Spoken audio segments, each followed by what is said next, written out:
नमस्कार दोस्तों, study with Dev channel में आपका स्वागत है। दोस्तों, हम पौधे के प्रकार पे चर्चा कर रहे थे।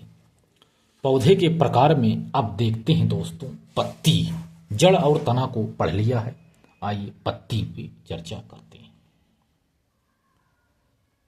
पत्ती को पौधों का कारखाना कहा जाता है।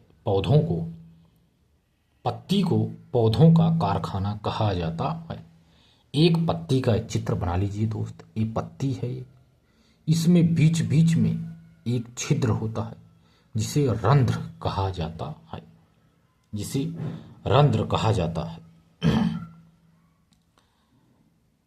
तो आइए देखते हैं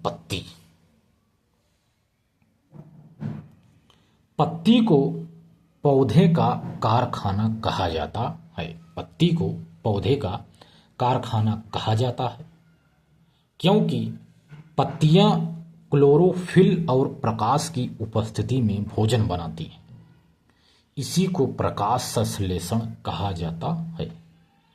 पत्तियों में छोटे छोटे छिद्र होते हैं जिन्हें हम रंध्र या स्टोमाटा कहा जाता है। जो छोटे छोटे छिद्र होते हैं पत्तियों में, उन्हें रंध्र कहा जाता है। इन्हीं रंध्रों से वाष्पोत्सर्जन क्रिया संपन्न होती है पत्ती की। अब देखते हैं दोस्तों, पौधों में पाए जाने वाले संवर्धन ऊतक।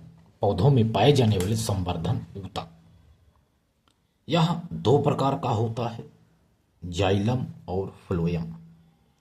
जाइलम जल का संचरण करता है, जो फ्लोएम है भोजन का संचरण करता है। जाइलम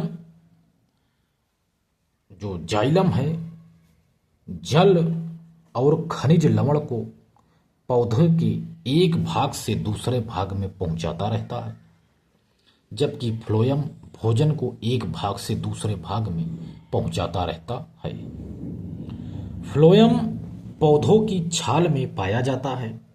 यदि छाल को गोलाई में काट दिया जाए तो पौधा सूख जाएगा, क्योंकि फ्लोएम ऊतक नष्ट हो जाएंगे, जिससे भोज्य पदार्थों का संचरण नहीं हो पाएगा, पौधे सूख जाते हैं। ये हो गया दोस्तों, पत्ती हो गया। अब देखते हैं दोस्तों फूल। आइए फूल पे चर्चा करते हैं।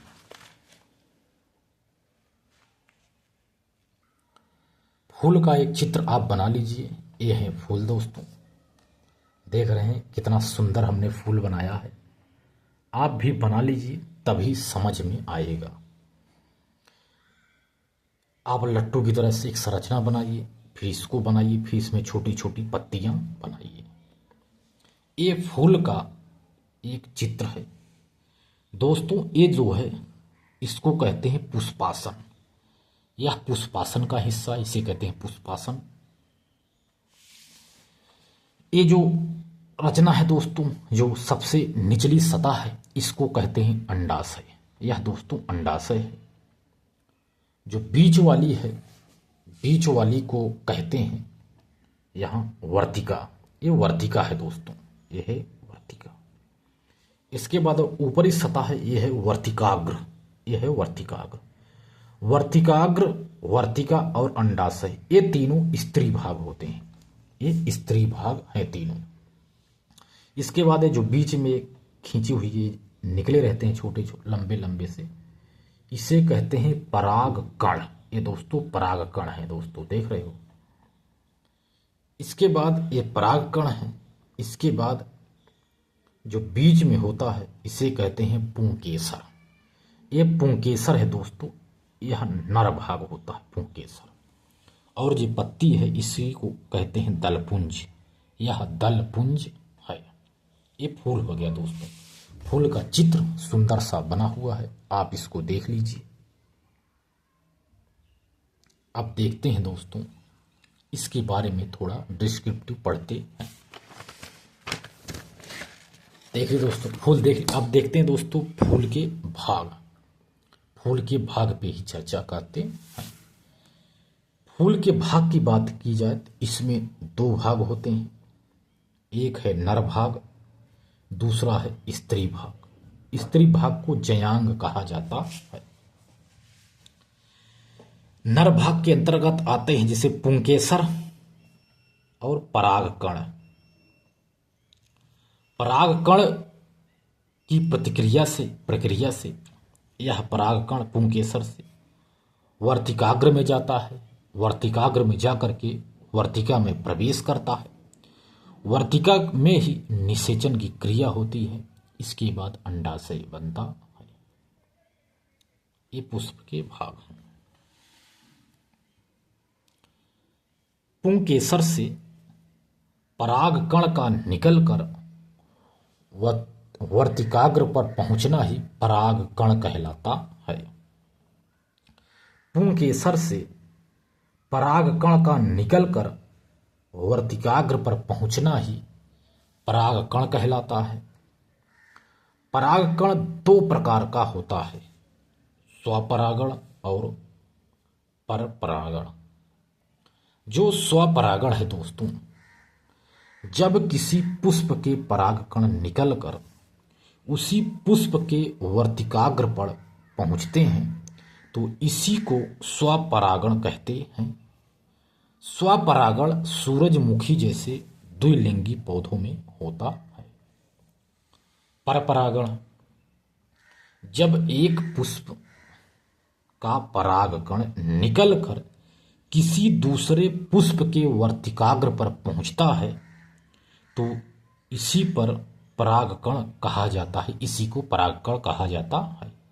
इसकी कई विधियां या माध्यम है, जैसे हवा, जल और कीड़े मकोड़े और पक्षी या मनुष्य के द्वारा।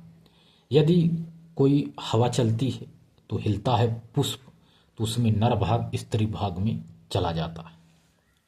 अब देखते हैं इसका निषेचन क्रिया।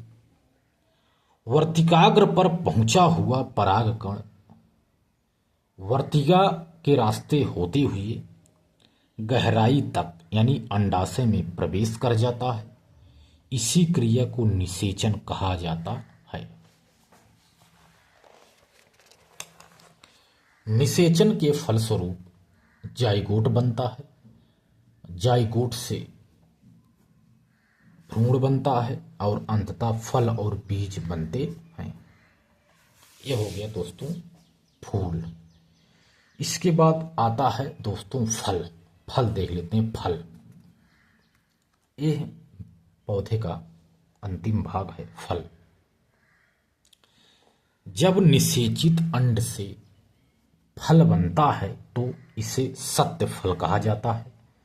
जब फल अंडाशय से न बनकर फूल के अन्य भाग से बनता है तो इसे असत्य फल कहा जाता है। जैसे अनानास, कटहल, सेब इत्यादि असत्य फल हैं।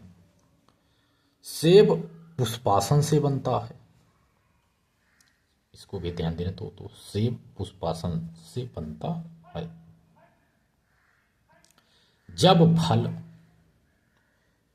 फल अनिषेचित अंड से बनता है तो इसी को अनिषेक फलन या पार्थेनो कॉर्फी कहा जाता है। अनिषेक फलन कहा जाता है। अनिषेक फलन के द्वारा बिना बीज के फल बनते हैं, जैसे केला, अंगूर इत्यादि। कृत्रिम ढंग से अनिषेक फलन कराकर बिना बीज वाले अमरूद और आम प्राप्त किए जा सकते हैं। जैसे सिंधु बिना बीज वाला आम है। सिंधु बिना बीज वाला आम है। मधुमक्खियों में भी अनिषेक फलन होता है। नर मक्खियां अनिषेचित अंड से पैदा होती हैं, जबकि रानी मक्खी निषेचित अंड से पैदा होती है। अब देखते हैं दोस्तों फलों के भाग। मटर के फल को बीजांड कहते हैं। बीजांड से मटर प्राप्त होता है।